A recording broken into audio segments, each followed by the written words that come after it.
My self Tabrez Ahmad में और मैं आप सभी का स्वागत करता हूं। दोस्तों, आजकल सभी हेल्थ को लेके बहुत अवेयर रहते हैं और ज़रूर आप भी होंगे, तभी आप ये देख रहे हैं। आजकल आपने एक बहुत नया टर्म सुना होगा, डिटॉक्सिफिकेशन, और ये बहुत कॉमनली यूज़ हो रहा है, डिटॉक्सिफिकेशन। फ्रेंड्स, बेसिकली डिटॉक्सिफिकेशन की अगर मैं बात करूं तो डिटॉक्सिफिकेशन होता है हमारे शरीर से हानिकारक केमिकल्स को बाहर निकालना। पर यहाँ पे अगर हम बात करें कि आज की डेट में इसकी आवश्यकता क्यों पड़ रही है, आज की डेट में हमें डिटॉक्सिफाई होने की ज़रूरत क्यों है, तो हम सबसे पहले आपको बताना चाहूँगा कि आज की डेट में हम तमाम तरह के केमिकल युक्त प्रोडक्ट्स को यूज़ कर रहे हैं। हम पॉल्यूटेड इन्वायरमेंट में हैं, हमें पीने को साफ पानी नहीं मिल पा रहा है। और साथ ही साथ अगर मैं बात करूं तो खेती में तमाम तरह के पेस्टिसाइड्स, इंसेक्टिसाइड्स और न जाने क्या क्या इस्तेमाल हो रहा है। और भी बहुत से कारण हैं जिनकी वजह से हमारे बॉडी में तमाम तरह के केमिकल्स बॉडी में पहुंच रहे हैं।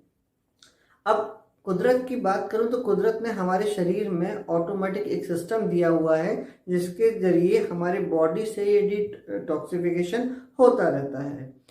मसलन कि अगर मैं बात करूं तो पसीना एक तरीका है जिसके जरिए आपकी बॉडी से टॉक्सिन्स बाहर आते हैं। मल और मूत्र एक तरीका है जिसके आपके टॉक्सिन्स बॉडी से बाहर आते हैं।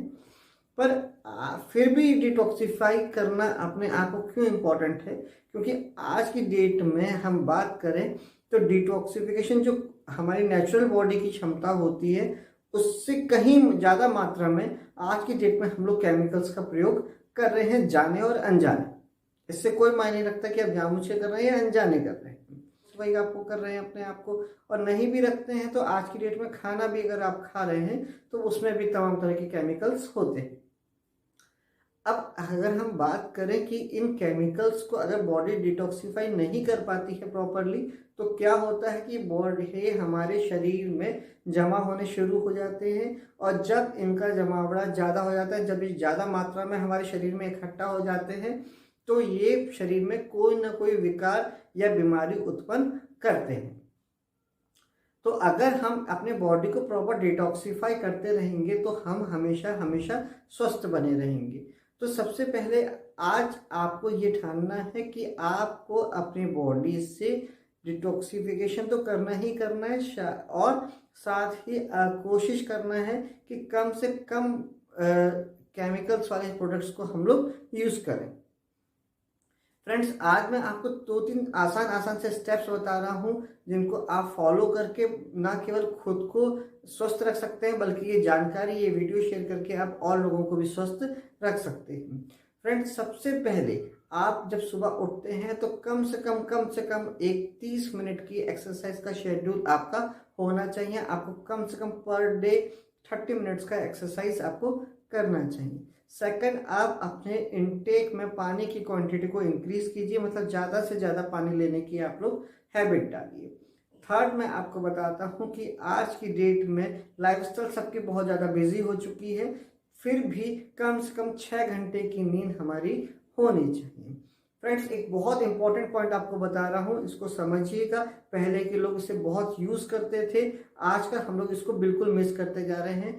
कोशिश कीजिए कि 4 बजे के बाद आप हल्का खाना खाएं, कम से कम खाना खाएं। और अगर आप धीरे धीरे कोशिश ये कर लें कि 4 बजे के बाद आप फूड का इंटेक ही नहीं करेंगे तो बहुत बेटर है, क्योंकि आपकी बॉडी को 4 बजे के बाद टिल मॉर्निंग जब तक आप कुछ लेते हैं बॉडी को एक रेस्ट मिलता है, ऑर्गन्स को एक रेस्ट मिलता है, ऑर्गन्स को प्रॉपर फंक्शनिंग करने में हेल्प मिलती है और डिटॉक्सिफिकेशन बहुत अच्छे तरीके से बॉडी करती है। देन आप जो शुगर का इंटेक है उसको लोएस्ट कर दीजिए, लो कर दीजिए, और मैं यही सलाह दूंगा कि हो सके तो उसको छोड़ दीजिए। ये देन एक और इम्पोर्टेंट है जिसको अगेन हमने कहा कि कम कर दिया है आपने, आप अपने खाने में सलाद की मात्रा को बढ़ाइए। कम से कम एक टाइम अच्छा खासा सलाद आपको लेना चाहिए, जितना भी आपका क्षमता है उसके अनुसार एक अच्छी क्वांटिटी में आपको सलाद लेना चाहिए, या फिर फाइबर युक्त भोजन का प्रयोग आपको बढ़ाना चाहिए। तो फ्रेंड्स, ये कुछ 5-6 आसान स्टेप्स मैंने आपको बताए हैं। इसको अगर आप डेली फॉलो करेंगे तो आप न केवल अपने आप को स्वस्थ रखेंगे बल्कि समाज में एक महत्वपूर्ण